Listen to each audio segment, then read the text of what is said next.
The latest episode of Star Wars Rebels, Trials of the Darksaber, gives us a major look at the history of the Darksaber and Mandalore, as well as a look into Sabine's character. I see this as kind of a spiritual successor to the earlier episode in this season, Hera's Heroes. It continues to explore what it means to be a family, but takes it a step further and asks what happens not only when your flesh and blood abandons you, but also what it means to return to them.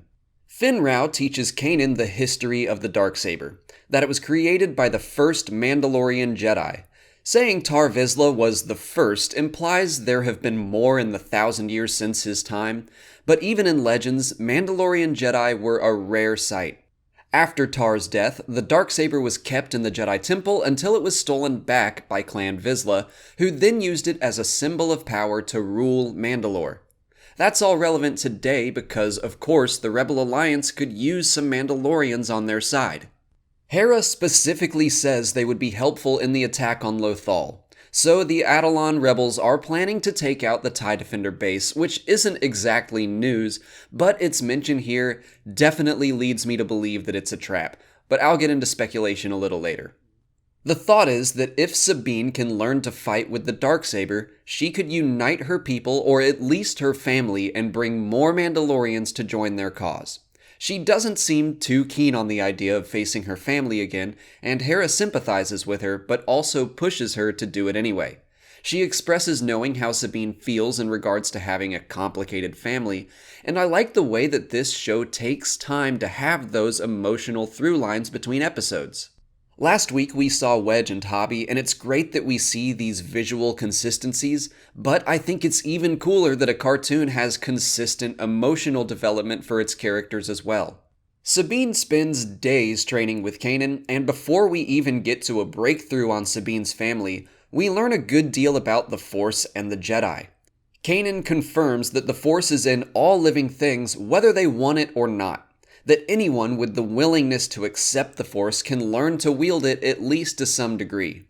That's how I'm understanding what he's saying anyway. I certainly think that people can be born with more inherent connection to the Force, but I like the idea that technically anyone could be a Jedi. The Jedi from the prequels had some issues, even by Yoda's admission. I think one of them is that they became less spiritual about the Force and more clinical. They relied on blood tests to find individuals that already had that connection, and maybe they ignored the potential of beings that had the desire to learn, but not the inherent talent. Speaking of the Jedi Order, maybe Kanan is meant to be a stepping stone into a new generation of Jedi. I would say he's broken a lot of the rules that the Order had, yet he was still knighted by Yoda in Season 2. This season has been about him finding balance in the Force. His journey has been very spiritual, and in my eyes, it's like we're seeing him take the Jedi a step back in the right direction.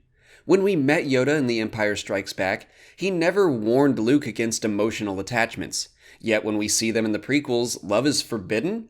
I think we're seeing a change in the Jedi Order, and Kanan is that change.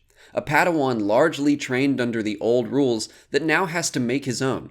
I think Yoda continues that philosophy with Luke, and Luke will likely continue it in his own Jedi Order.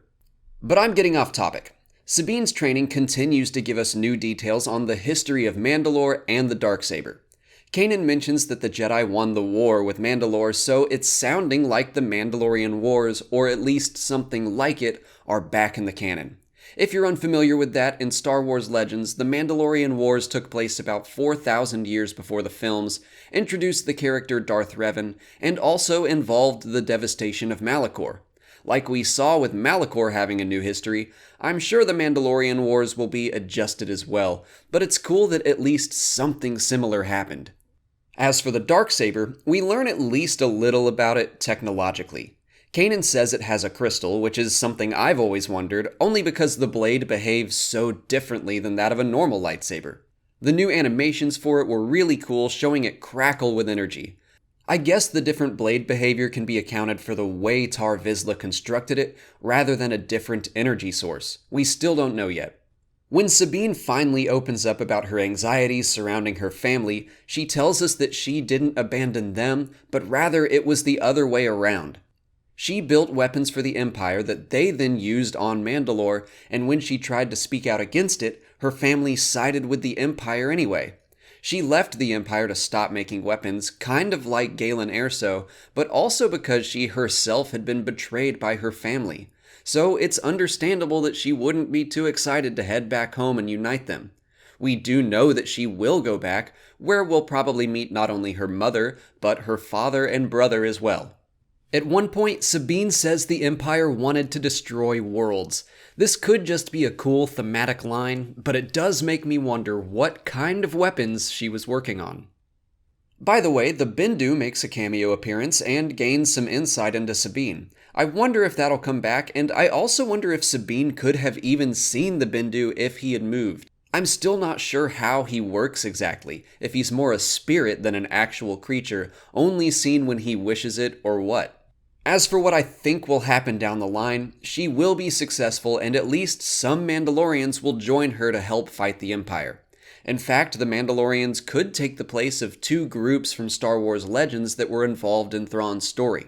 First, the Noghri were a group of aliens whose world was poisoned by the Empire so that they would rely on them for assistance.